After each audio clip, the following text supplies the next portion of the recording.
Hey guys, it's Adu. I'm back with another video.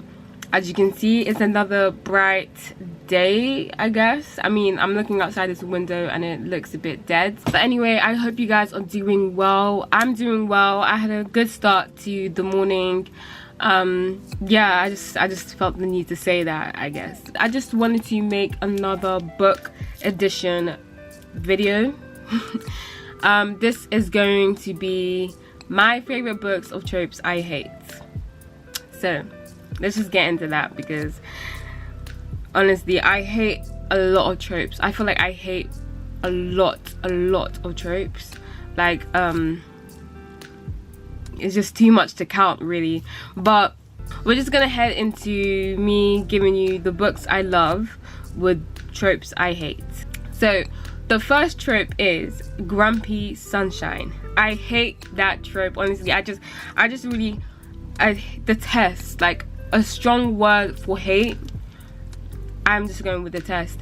I detest that trope, sorry, because it's just like I've kind of gone into why I hate in my previous videos, but just to, you know, for a recap, if you guys may have not come across those, or if you have not remembered exactly what I said, I hate grumpy sunshine books because I just feel like they are just exaggerated. They exaggerate the characters. So most typically the man is the grumpy one and the woman is the sunshine, and I just feel like they just kind of like exaggerate both characters.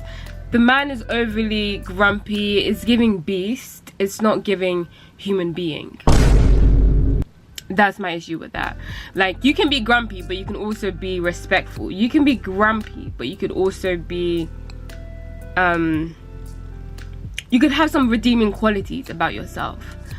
Most of the time with these books, it's almost like people forget that you're writing about a human being, so they kind of create like a caricature. They kind of create a beast. They kind of create the guy from 50 Shades of Grey, or they create the guy from 365 Days, or they create to be honest, there's quite a lot. I couldn't go with them by name or by movie, but most of the time these are just done wrong, and I am not a fan. And then when you come, let's talk about the sunshine. The sunshine is just overly happy. It's just like there's no reason to be happy. The sun is not out. The sky is grey. Your mom just died. Like, why are you happy? There's no reason to be happy all the time. And like, what the problem is that they make her so overly happy that it's almost like she accepts disrespect from the grumpy guy. It's like, why do you like him so much? Are you a masochist or whatever? Masochist? What is the reason? What is it? The reason. I had a reason. What was the reason? What was the reason? What is it? I'm not seeing the appeal with him. Like, if you can construct a grumpy character, a grumpy guy, whatever, right? And if you could give him at least one redeeming quality, something, then, you know, then I could feel like I understand the sunshine character, you know. But most of the time I just don't see it. I don't see it. That's my issue with him. But enough about my issue. Let's get into the book that actually surprised me. Okay, so we're first going with Julie Soto, Forget Me Not. Okay, Julie Soto's Forget Me Not. It follows Amma and Elliot. Amma is obviously the sunshine character and Elliot is the grumpy one. I won't say this is my favorite Julie Soto book. I'll get to that one later. But Amma, although she was sunshiny, I felt like there was depth to her character. Like, she, you know, it's almost like she experienced a life where you would say she has no reason to be so happy, so energetic, just so friendly. But, you know, I've come across people who are exactly like that. I don't typically hate too much on the sunshine characters, because there are people that actually they just have that disposition. They just have that natural disposition to, you know, look at the world through rosy sunshades or whatever, even when, you know, even when you feel like they shouldn't, even when it just doesn't make sense for them to do so. But it's because, you know, with Amma, it's almost like a coping mechanism for her. She, I don't want to spoil it, but there's just like some kind of toxic, you know, there's something toxic going on basically with her mom's love life, you know, all throughout Amma's years. And you see the effect it has on Amma and how she views love. But she, you know, it's almost like she finds humor in the toxicity that her mom, you know, experiences.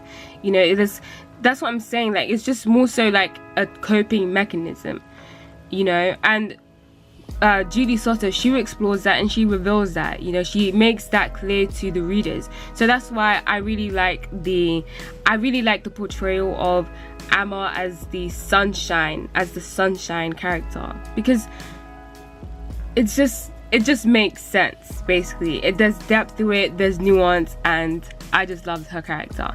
And moving on to Elliot just seemed like, he just seemed grumpy. Like, he was grumpy, yeah. But for some reason, I feel like I can relate to it, you know, to some extent. Like the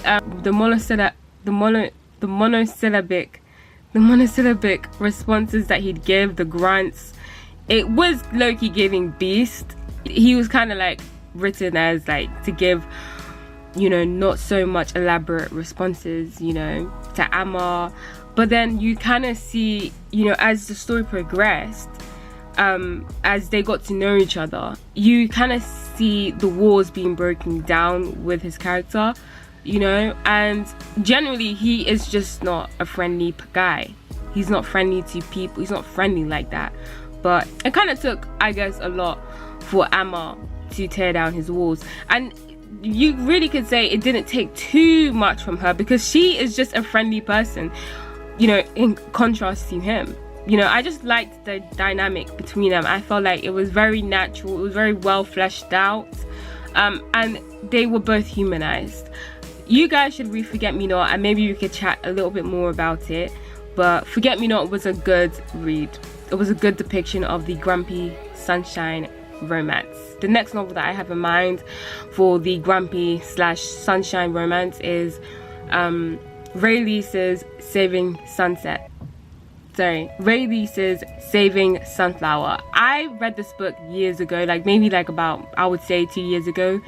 I feel like when it came out. But yeah, I've been a fan of Ray Lee since this book, really. The novel follows Dominic and Claudette. Claudette is, you know, a student in college.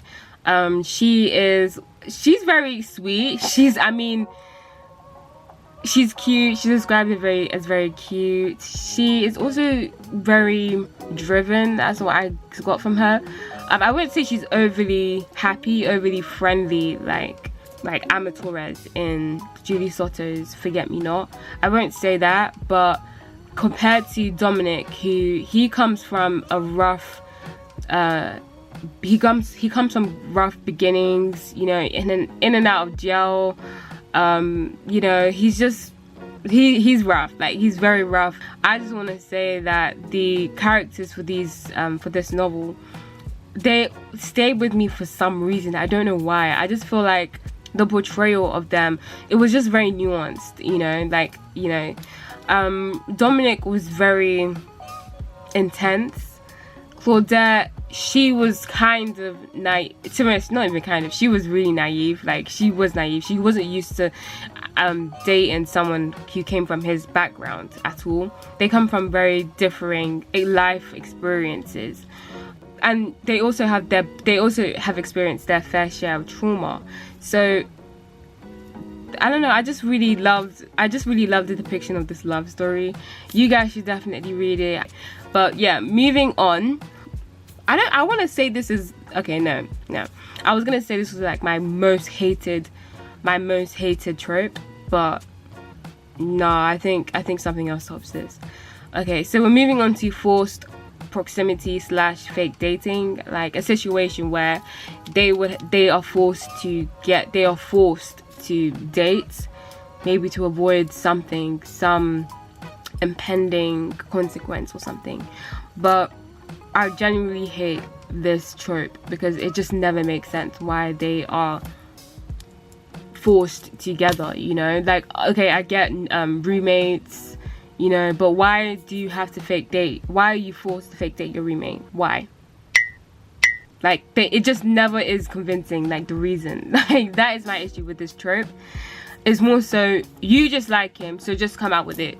To end this, to wrap the story up, because it doesn't need to be a story. It doesn't need to be 400 pages long.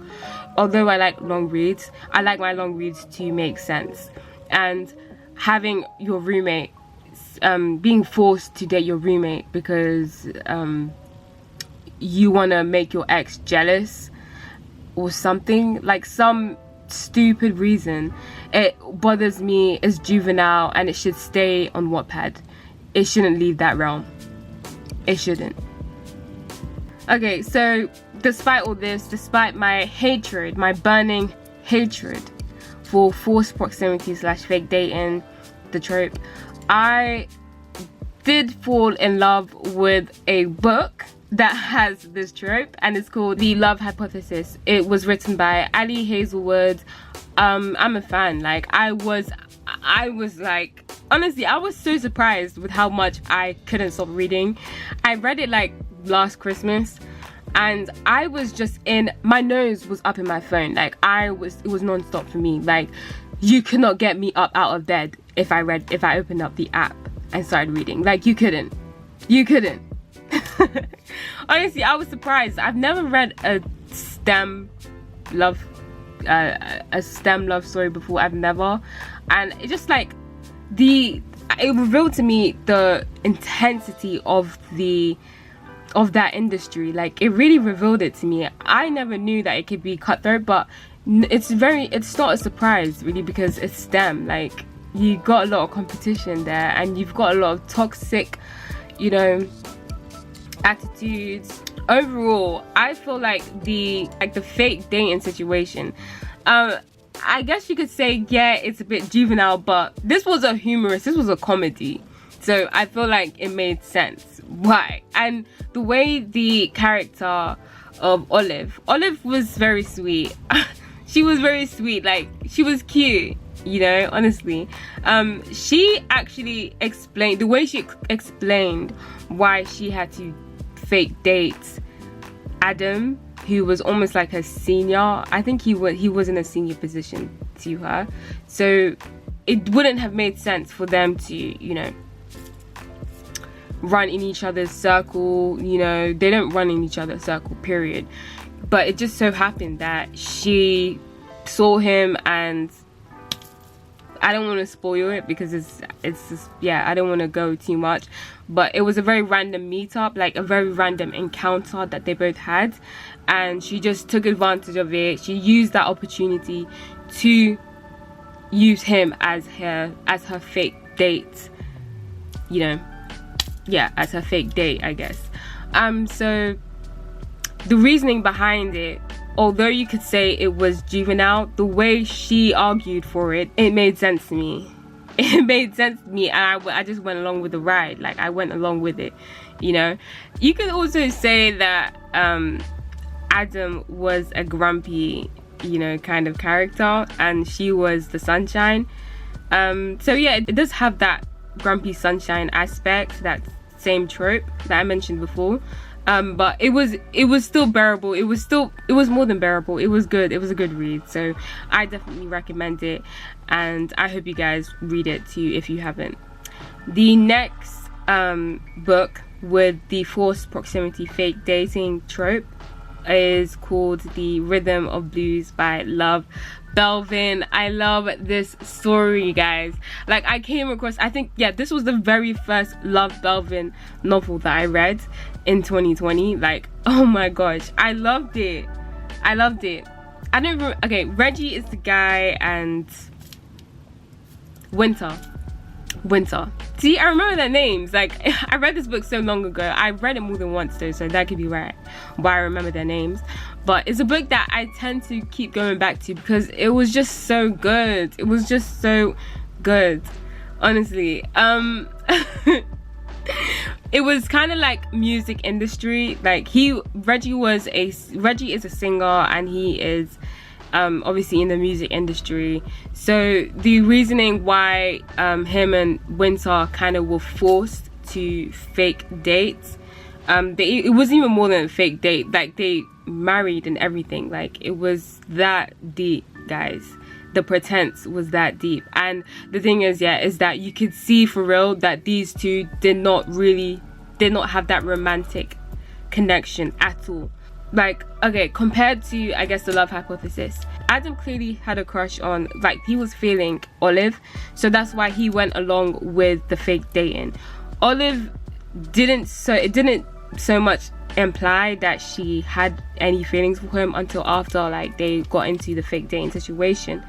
So there is that element of chemistry, though. There is that element of, like, shared chemistry with Olive and Adam. With Reggie and Winter in the Rhythm of Blues, like, these two genuinely don't like each other like that. Like, they would be seen as a couple, you know, maybe going out on a date just for the tabloids, you know, just for the paparazzi to take a pic and everything, for it to be, you know, posted everywhere for the world to see.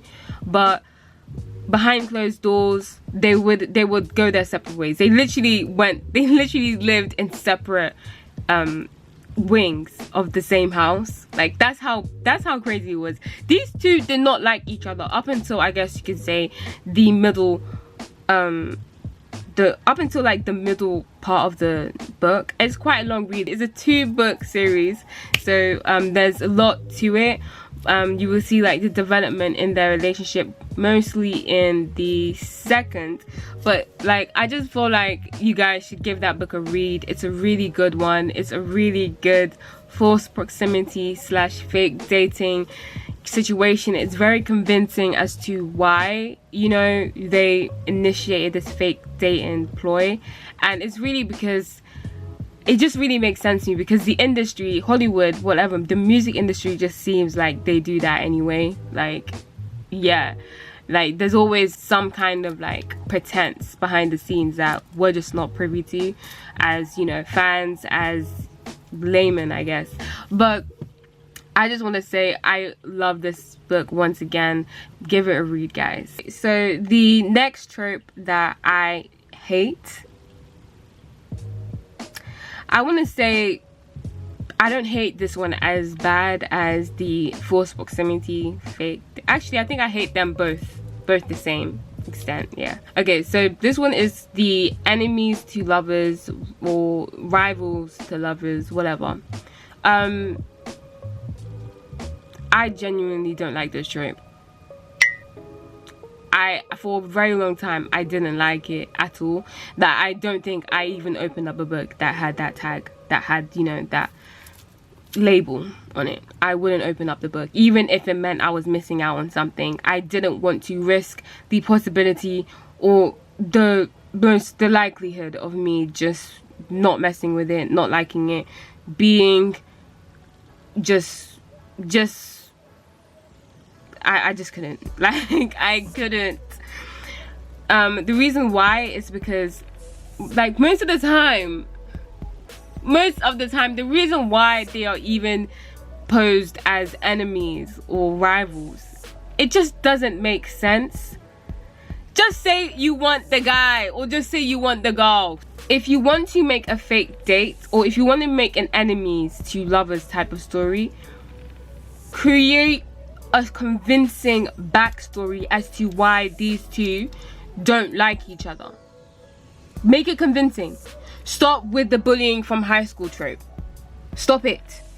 Because even when he bullied her in high school, the guy genuinely liked her. Now, that's not to say that the girl should just, like, you know, go with it and be like, hey, you bullied me, but I could see that you liked me. Because sometimes when you are bullied in high school by someone that likes you, it's very hard to tell that that person likes you, that they go way in, they go, you know.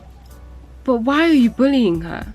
Why are you bullying her? Or why is she bullying you? Why?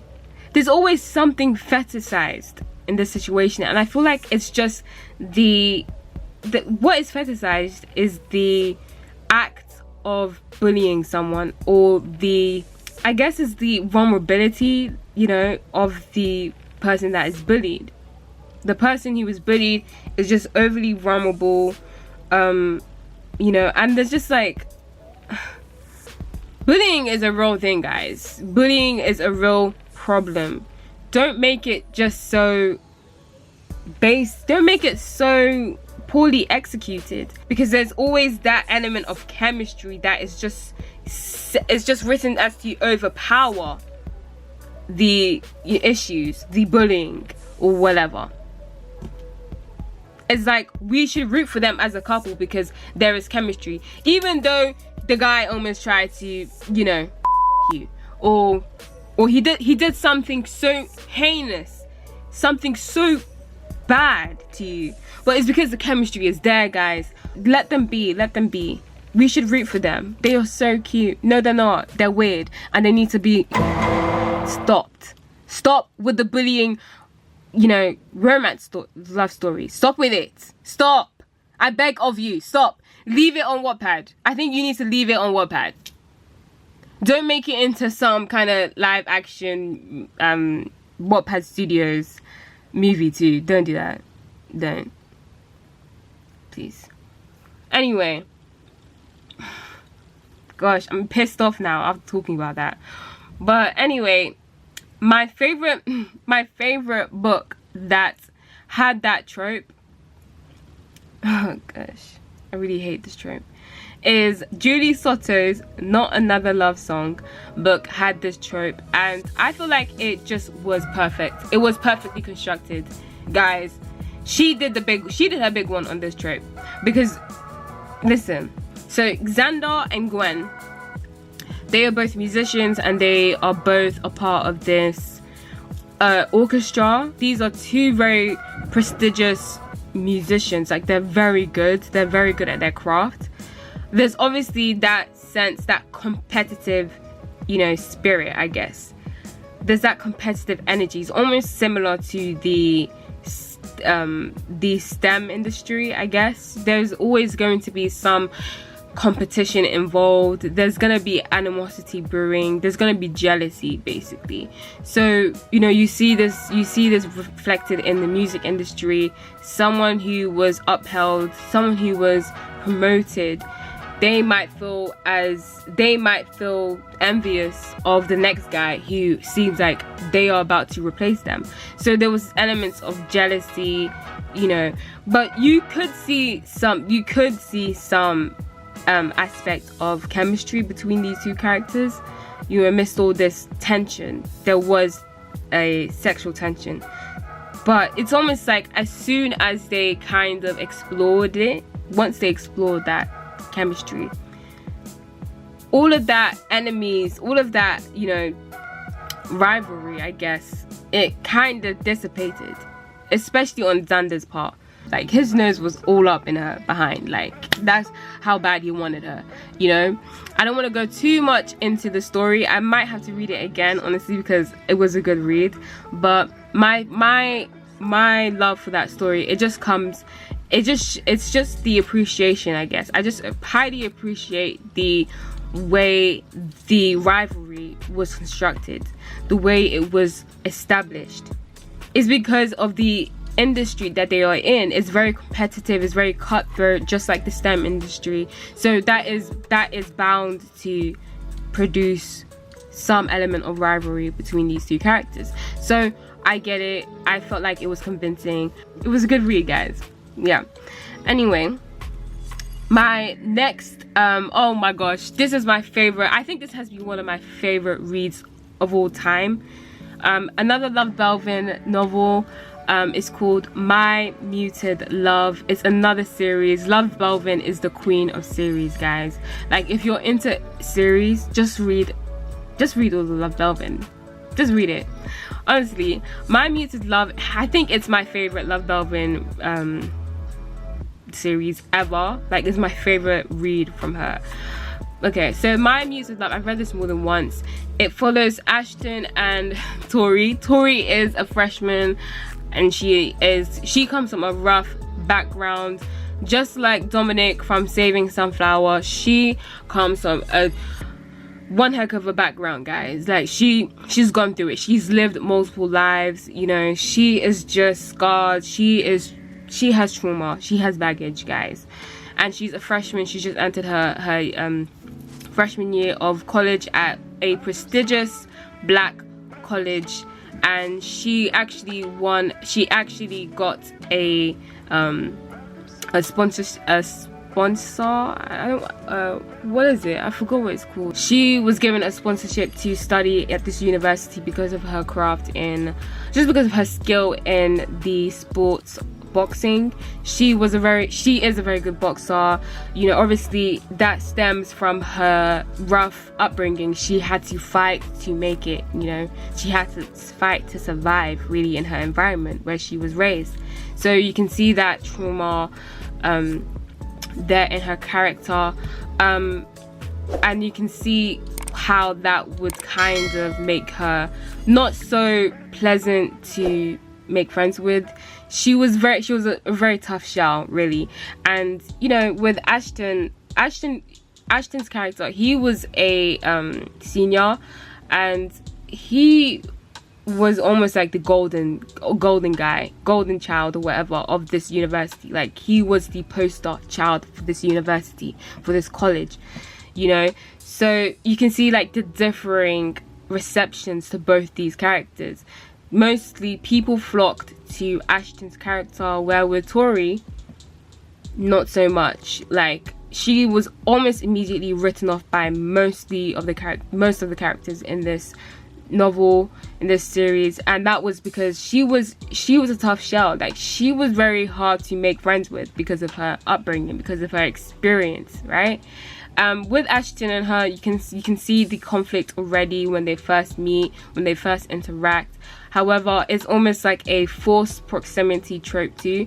They are forced to be in each other's space because he was assigned to tutor her, right?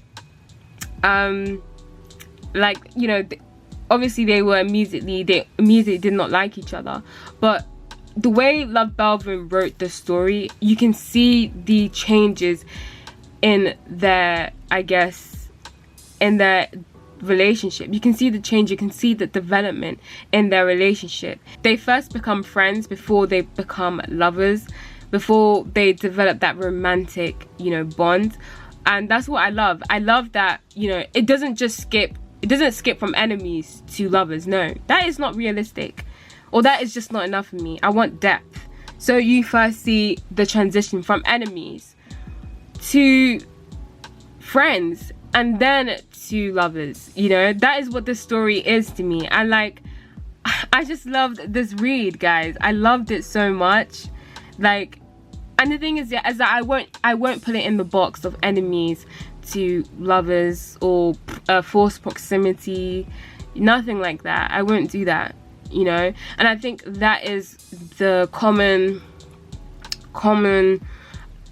attribute of all these books that I've listed, is that you can't put them in just one box. You can't put just one label on them, because there is just so much depth that it transcends that one label. Like, it transcends the forced proximity, the enemies to lovers, the what was the first one, the grumpy sunshine. Like, it just transcends all those tropes where you can just put it in others. Like, or you can't put it into any, because it's just so good, guys. Like, it's just so good. All these books, guys, I recommend that you read all of them, so we can have like a chat, honestly, so we can have maybe a book club going on, you know. Obviously I have many more tropes I hate, but we'll see if there'll be books with those tropes that I somehow fall in love with or something. Yeah, but thanks for watching, guys. I've kind of been pissed off talking about my most hated tropes, and, you know, talking about the books that I love, though it kind of did help. Like, I really am tempted to read My Muted Love by Love Belvin. Like, that is my favorite Love Belvin book ever, guys. Like, it has to be, honestly. please make sure to subscribe and like if you want any more content like this. If you're into other contents, please watch my vlogs.